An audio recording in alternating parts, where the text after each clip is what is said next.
चरित्र का निर्माण। कौन सा ऐसा धर्म है, कौन सा ऐसा पंथ है जो चरित्र निर्माण नहीं चाहता है?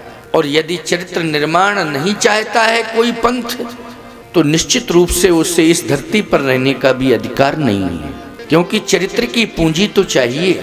कैरेक्टर, हमारा चरित्र, हमारी संस्कृति, हमारी आचार संहिता अगर हमारे साथ नहीं है तो फिर हम पशुओं से भी बदतर हैं, सीधी सी बात।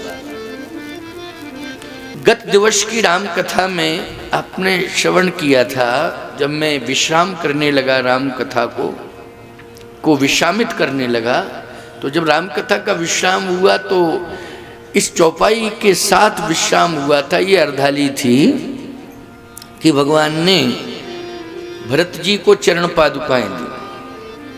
विश्राम जब मैंने किया तो ये अर्धाली ही थी विश्राम, और भगवान ने कृपा करके वो चरण पादुकाएं दी थी। आधार के रूप में भरत जी ने चरण पादुकाओं को स्वीकार किया। भगवान ने तो हाथ में दी थी भरत जी को पादुकाएं, लेकिन भरत जी ने शीश पर रखी, सिर पर रखी। देखो भैया, ये चरण पादुकाएं देखने में लग रही थी चरण पादुकाएं हैं। भरत जी को तो ऐसा लगा कि ये चरण पादुकाएं नहीं है तो सीताराम जी हैं, और इसकी पुष्टि हो गई। प्रभु करी कृपा पावरी दीनी, सादर भरत शीस धर लीनी,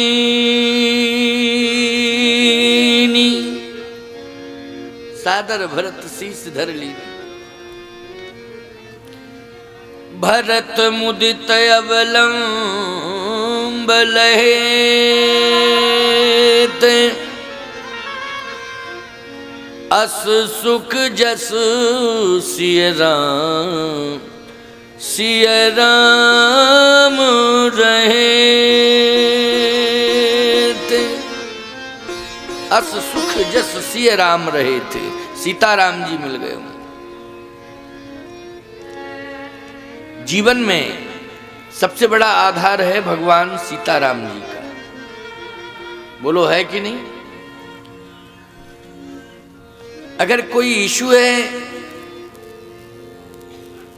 इशू कान में आई तो वो ठीक है, ईसा मसीह को मानता है भाई, यीशु का भक्त है, ईसा मसीह का भक्त है, वो ईसाई है इसलिए अब यीशु को मानता है। अगर कोई इस्लामी है तो अल्लाह को मानता है। भैया, चाहे ईश्वर हो, चाहे अल्लाह हो, चाहे यीशु हो जिनको गॉड कहते हैं, ये सब है एक, लेकिन मूल में सबसे पहले अनादि परंपरा से सनातन धर्म है, अनादि परंपरा से। क्यों भाई, है कि नहीं? अच्छा एक बात बताओ, इसको आर्यावर्त कहा जाता था। ना अमेरिका था, ना इंग्लैंड था, ना जावा था, ना फ्रांस था, ना जर्मन था। क्या था ये? आर्यावर्त। तो बोलो, पूरे संसार में आर्य पुत्र है कि नहीं? सब मानना पड़ेगा। लेकिन अब चूंकि विकृत मानसिकता हो गई, वामपंथी विचारधारा हो गई, जैसे आपका बेटा आपको न माने तो ये उसकी विकृत मानसिकता है। क्यों, है कि नहीं? क्या है? विकृत मान। बाप नहीं चाहता है बेटे का हित हो, लेकिन बेटे की मानसिकता विकृत हो गई है, ये उसकी ना समझी है। क्या है? ना समझी। अच्छा बोलो, मंदिर में मृदंग बजते हैं, मस्जिद में अजान होती है, किंतु यदि देखें तो सबके भीतर वेदना समान होती है। सबके अंदर वेदना समान रूप से है।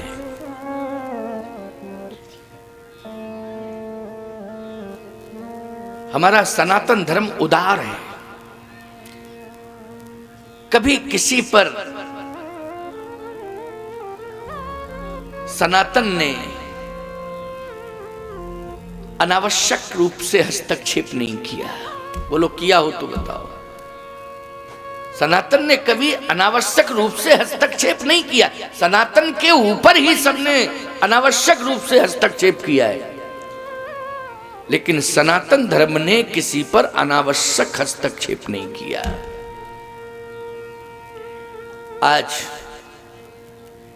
मैं आपसे एक बात पूछ रहा हूं। अयोध्या कांड इस बात की प्रेरणा दे रहा है कि भरत जी को अगर चरण पादुकाएं मिली तो उन्होंने सीताराम जी को आधार माना है, तो हम सबके लिए भी ये प्रेरणा है कि हमारे आधार सीताराम जी हैं। हम चाहे संत हों चाहे सामान्य हो, अयोध्या वासियों ने भी, पूरी प्रजा ने सीताराम जी को आधार माना।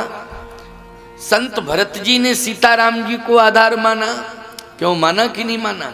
अच्छा, प्रकृति में सरयू प्रवाहित हैं, गंगा और सरयू यमुना, इन्होंने भी सीताराम जी को आधार माना। क्यों माना कि नहीं माना? प्रकृति ने भी सीताराम जी को ही अपना आधार माना। क्यों? सीताराम सभी के कल्याण के लिए हैं भैया। सीताराम तो सबका कल्याण करते हैं।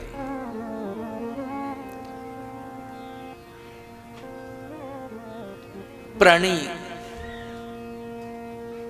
अगर एक बार भगवान से दूर हो जाता है तो भगवान इतनी छूट दे रहे हैं कि कोई बात नहीं, तुम दूर चले गए हो, तुम्हारी समझ में आ जाए तो वापस आ जाना, तो हम तुम्हें स्वीकार कर लेंगे। तुम कितनी ही दूर क्यों न चले गए हो, तुम वापस आ जाना मेरे पास। जब तुम्हारी समझ में आए तब तुम मेरे पास आ जाना, मैं तुम्हें स्वीकार कर लूंगा। बस इतनी शर्त है कि तुम दोबारा गलती मत करना।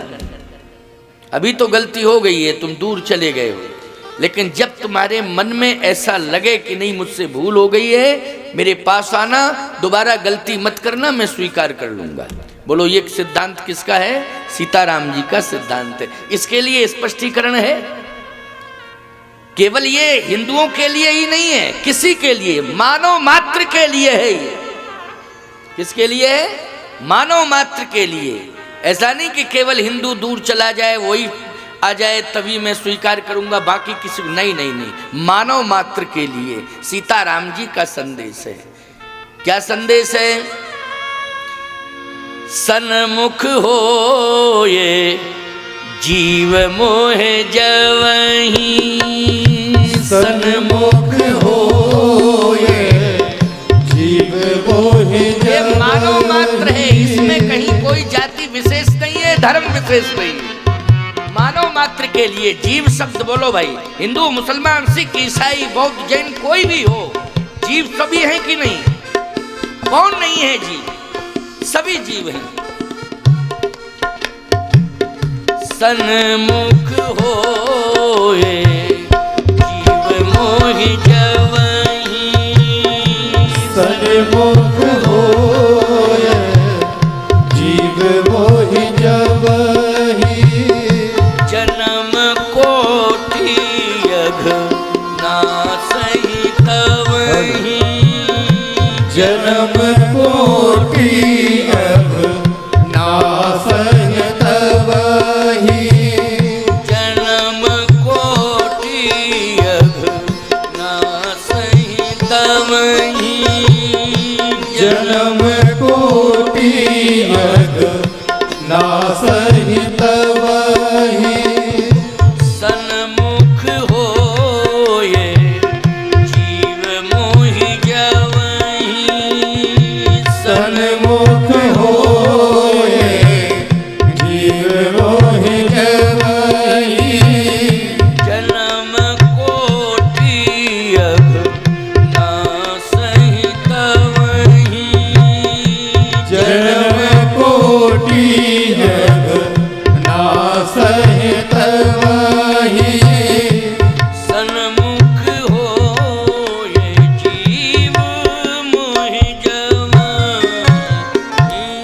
सन्मुख होए जीव मोहे जवहीं, जन्म कोटि अघ नासहि तवहीं। कोटि कोटि जन्मों के अघ। अब सोचो, कोटि कोटि करोड़ों जन्मों के अघ। कौन सा ऐसा भाई धर्म है सनातन के अलावा जो करोड़ों वर्षों से हो, जरा बता दो, थोड़ा सा बताइए भैया। सनातन के अलावा करोड़ों वर्षों से कोई धर्म हो, बोलो। तो भगवान ने इस बात को स्पष्ट कर दिया है कि जन्म कोटि अघ नासहि तवहीं। अरे ये 200-400-500 साल की बात नहीं, करोड़ों जन्मों के अघ भी होंगे तो मैं तुम्हारे दूर कर दूंगा, लेकिन आना पड़ेगा, विश्वास करना पड़ेगा, विश्वास करना पड़ेगा। अगर विश्वास करोगे तो भगवान जरूर तुम्हें पापों से दूर कर देंगे।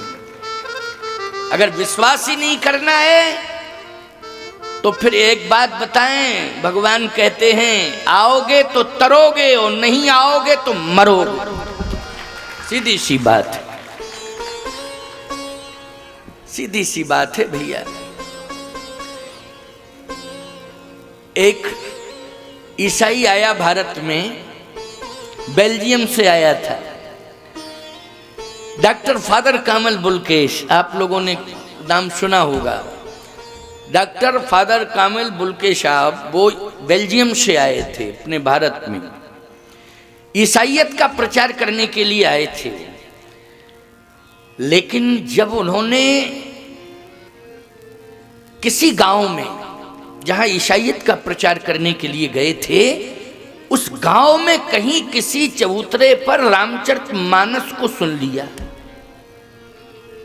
इरादा सुनने का नहीं था, लेकिन इत्तेफाक था कि वहाँ रामायण गांव में होती है, तो गांव में रामायण हो रही थी।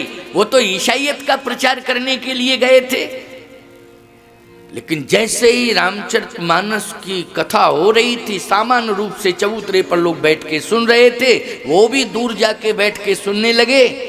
कान में वो रामचरितमानस ग्रंथ की चौपाइयाँ, वो भाव जैसे ही उनके कान में पड़े और अंदर जैसे ही वो प्रवेश हुआ, भाव हृदय बदल गया। और डॉक्टर फादर कामिल बुल्के ने जिंदगी भर रामचरितमानस पढ़ा है, रामायण की कथा कही है। बहुत से लोग हैं जो डॉक्टर फादर कामिल बुल्के की रामायण को भी पढ़ते हैं। एक रामायण पर उन्होंने मीमांसा लिखी है, रामायण मीमांसा, समझ रहे हो कि नहीं? बुल्के मीमांसा, बुल्के रामायण कहते हैं। यही रामचरितमानस के ही भाव लिखे हैं और कोई दूसरे नहीं है, रामचरितमानस के ही भाव। बताओ, ईसाई ने रामचरितमानस पर व्याख्या की है, कोई अलग से रामायण नहीं लिखी उसने कि मैं कवि हूं अलग से रामायण लिख रहा हूं। नहीं नहीं, रामचरितमानस, तुलसी कृत रामचरितमानस पर उन्होंने अपने भाव लिखे हैं। एक रामायण ही बनाई है, तुलसी कृत रामचरितमानस पर आधारित डॉक्टर बुल्के रामायण। उसमें केवल मात्र रामचरितमानस की चौपाई छंद सोरठा है, अपने विचार दिए हैं उन्होंने। ईसाई ने भी रामचरितमानस को पढ़ा, उसका हृदय बदला, और उन्होंने अपने संस्मरण में लिखा है। मेरे पास उनकी छोटी सी एक पुस्तक है जिसमें संस्मरण है। उसमें एक लाइन ऐसी पड़ी है कि मैं पुनर्जन्म पर विश्वास नहीं करता हूं। वो जब मरने लगे उसके कुछ समय पहले उन्होंने लिखा कि मैं पुनर्जन्म पर विश्वास नहीं करता हूं, लेकिन यदि ये सत्य है, रामचरितमानस के सिद्धांतानुसार, ग्रंथों के सिद्धांतानुसार अगर ये सत्य है कि पुनर्जन्म होता है, तो मैं बस यही मांगता हूं कि पुनर्जन्म हो तो भारत में होना चाहिए, और कुछ करने के लिए नहीं, रामचरितमानस पढ़ने के लिए होना चाहिए। ये ईसाई ने कहा है, डॉक्टर फादर कामिल बुल्के ने, जो बेल्जियम में पैदा हुआ, ईसाइयत का प्रचार करने भारत में आया था। लेकिन देखो, रामायण पढ़ी नहीं, सुनी, और सुनने के बाद फिर पढ़ी। बोलो, हृदय बदला कि नहीं बदला, परिवर्तन हुआ कि नहीं हुआ? इसलिए ऐसी बात नहीं है कि रामचरितमानस को ईसाइयों को नहीं पढ़ना चाहिए। मुसलमान,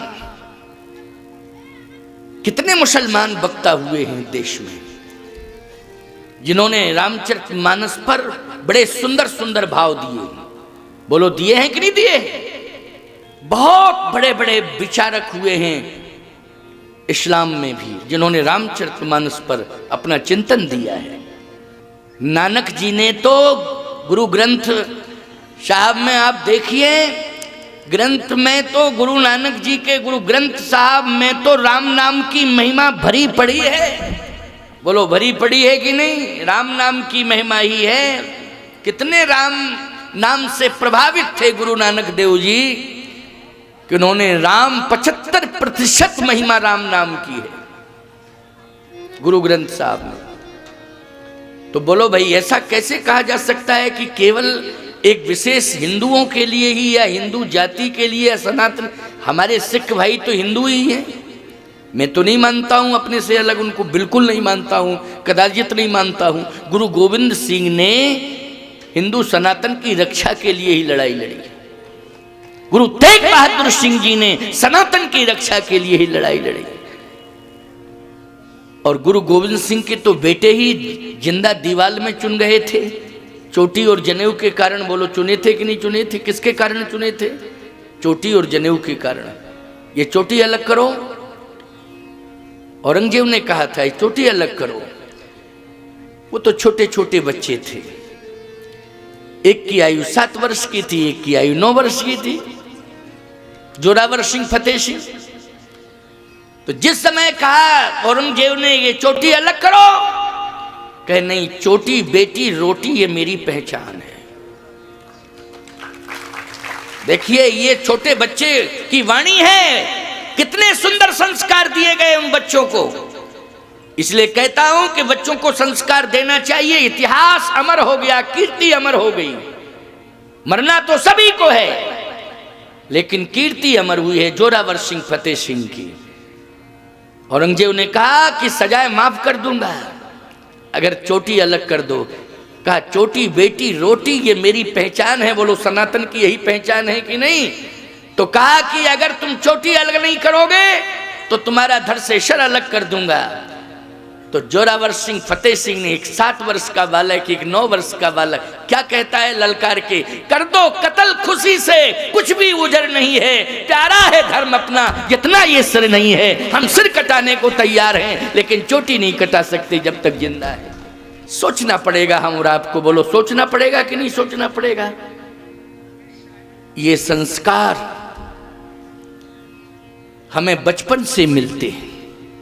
हम 55 का इंतजार न करें, हम बचपन से ही संस्कारित हों। तो कहने का तात्पर्य मेरा यह है कि रामचरितमानस ग्रंथ ये मानव मात्र के कल्याण के लिए है। बोलो है कि नहीं? मानव मात्र के कल्याण के लिए कोई भी पढ़ सकता है, कोई भी पढ़ सकता है, कोई रोक टोक नहीं है। रामचरितमानस अन्य ग्रंथों पर भले ही कोई टिप्पणी कर दे पढ़ने में, लेकिन रामचरितमानस के पढ़ने में कोई टिप्पणी नहीं कर सकता है, कोई माई का लाल टिप्पणी नहीं कर सकता है। हर जाति वर्ण का व्यक्ति रामचरितमानस पढ़ सकता है, हर जाति वर्ण का रामचरितमानस। बोलो एक स्वर में सभी को इस बात को स्वीकार करना पड़ेगा, कोई टिप्पणी नहीं कर सकता है। भले ही कोई भागवत के बारे में कह दे, पुराणों के बारे में कह दे, नहीं, लेकिन रामचरितमानस के बारे में कह सकता कोई? जल्दी बोलो। अगर कह सकता हो तो आज मैं खुली छूट दे रहा हूं, कोई भी व्यक्ति कह दे कि नहीं, रामचरितमानस पढ़ने का अधिकार इस वर्ण को नहीं है। बोलो भाई, हर वर्ण को है। सुर सरिसम सब कर हित होई, जैसे गंगा में किस वर्ण को अधिकार नहीं मिला है स्नान करने का? जल्दी बोलो। किस जाति को अधिकार नहीं मिला कि गंगा में स्नान नहीं कर सकती? यही जाति। किस धर्म को यह मनाही है कि गंगा में स्नान नहीं कर सकते? अमुक धर्म वाले लोग। बोलो भाई, लाखों करोड़ों गंगा में स्नान कर रहे हैं, अब किस धर्म के हैं, किस जाति के हैं, किस वर्ण के हैं? बोलो कोई पूछता है क्या? पूछता हो तो बता दो जरा। इसलिए सुर सरिसम सब करे तोई, जैसे गंगा सबका आवाहन करती है कि कोई भी जाति धर्म वाला आ जाए, स्नान कर ले, मैं उसे मुक्ति प्रदान कर दूंगी। रामचरितमानस भी कहता है कोई भी मुझे पढ़ ले, मैं उसे भक्ति प्रदान कर दूंगा, उसे अवश्य ही भक्ति प्राप्त होगी। ये रामचरितमानस है।